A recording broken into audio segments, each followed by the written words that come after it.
इथे मी एका भांड्यात पाणी बॉईल करून घेतलेलं आहे. त्यामध्ये आता तांदूळ घातलेले आणि तांदूळला छान शिजवून घ्यायचं आहे. इथे म्हणजे आपला छान अगदी मोकळा असा फ्राईड राईस होणार आहे आज. आणि एकदा राईस शिजलं की त्यामधलं जे पाणी आहे ते आपल्याला ड्रेन करून घ्यायचं आहे.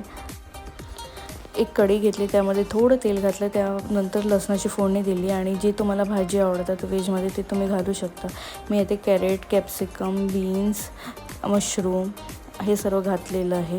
आणि आता थोडी मिरची घातलेली आणि याला छान मिक्स करून घेतलेलं आणि मटर घातलेले नंतर त्यामध्ये, कारण ते मटर बॉईल केलेले होते म्हणून.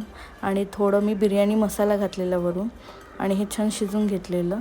आता यामध्ये तुम्ही राईस जो आहे शिजलेला तो घाला आणि मिक्स करून घ्यायचं मस्तपैकी.